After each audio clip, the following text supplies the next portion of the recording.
Anytime you were spending money on your business or on equipment, how do you make that decision?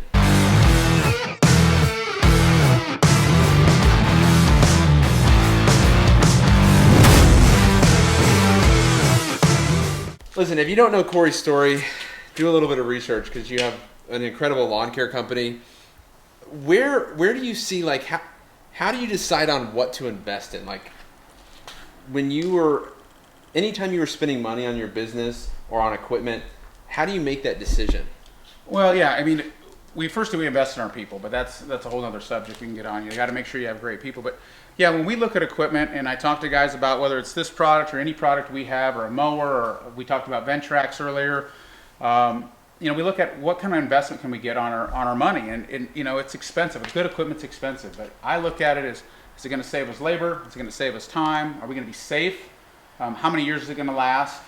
So I think a lot of guys get the sticker shock, right? Everything's expensive right now, and they don't want to spend the money. They say, I can't afford it. Well, sometimes I think there's equipment that you can't afford not to buy. And so whether you're in the snow business or in the lawn care landscape business, I think you just really need to look at the tools that are out there and figure out a way that, how much time do they save you? We did a podcast with a guy yesterday, and he's been buying Steiners, I think is what he was buying. He's like, man, this thing has changed my business. He's like, they were expensive. Nobody believed in them. We couldn't, but he's like, it's taken the place. I got all these attachments for it. I can use it year-round, snow removal. He does grading with it. He does rough cut mowing with it, down in ditches. And so, just look at equipment and look at, what's your return and how many years is that piece of equipment going to last you? And you don't always have to buy new. We ran junk for a long time, and so. And so what about, like, how do you determine when, like, a mower is at the end of its life? And what do you buy, and how do you make that decision, like, hey, it's time to get rid of this and buy something new? Yeah, so we used to do, like with mowers specifically, we used to do like a 3-year deal. So every 3 years we just turned them. And then we started realizing that if we take better care of them, we can get 5 years out of them. And it maybe we just replace the tires and a seat, right?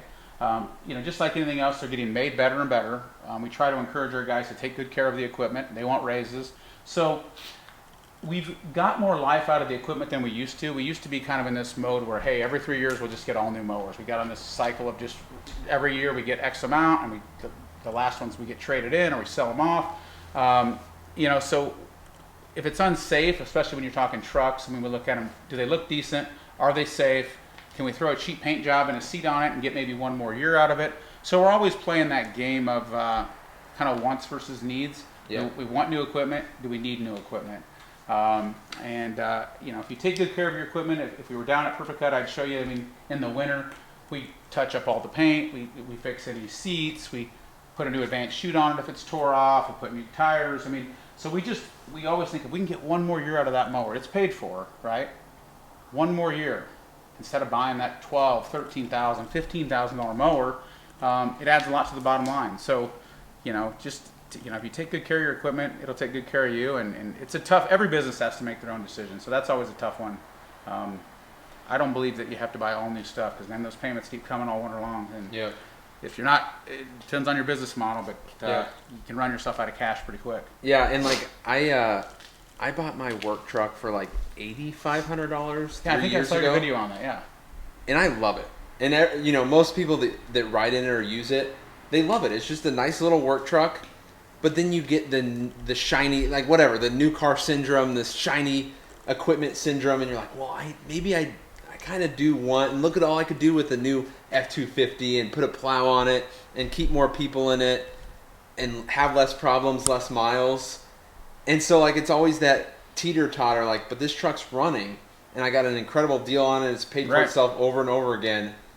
So is that just kind of a Struggle? a A good point, though. When it becomes the issue where it's costing you more to run it, then you got to make a decision. If it's breaking down, it's not reliable. The repairs are more than, maybe you do got to finance it, and the payments on a new truck's going to be, I don't know, $700, right? And maybe you run some numbers and you go back and look and say, this thing's cost us $1,200 a month to keep it running. It's not safe. Someone's going to get hurt. It doesn't look good. The guys aren't loving, driving it. So I think there is something to be said for guys want to jump in nice vehicles, right? They don't have to be brand new, but so we always weigh that out. Because what happens is you put a motor in something, and then about 2 months later, transmission goes out of it. Now you've got $25,000 in a truck worth $10,000. So it's a fine act, it's just a balancing act on what you need. But to your point, we used to buy trucks at the auction for 8, 9, 10 grand, and we'd get years out of them. Throw a cheap paint job on them, logo them up. They look pretty good. I think Stan says it's got to look good from 20 feet. Yep. A 20-foot paint job. Yep. And that's what we would do. We still run equipment that I don't love. I mean, it's rougher than I'd like it to be, but God, the new equipment's, new trucks, 60, 70, 80 grand now, and we kind of do that. Can we get one more year out of it?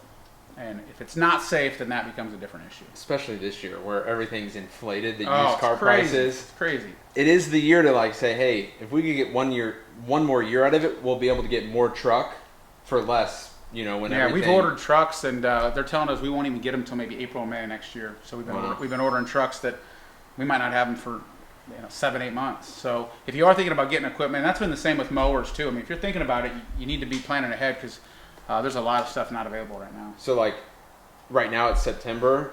You should probably be thinking about it for next spring. Absolutely. Depends on what you're running. We're talking the trucks we're looking at are Isuzu NPRs, but we can't even get them until I think they're saying April or May, and then we got to get them. We got to get them painted. We got to get beds put on them. Got to get them logoed up. So luckily we're ahead of the game a little bit. Dang. Thank you, sir. Yeah. Guys, check out ballarddashing.com.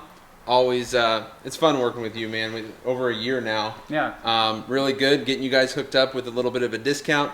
BB10. Check it out, ballarddashing.com. Thanks for watching, guys. We'll see you in the next one. Peace.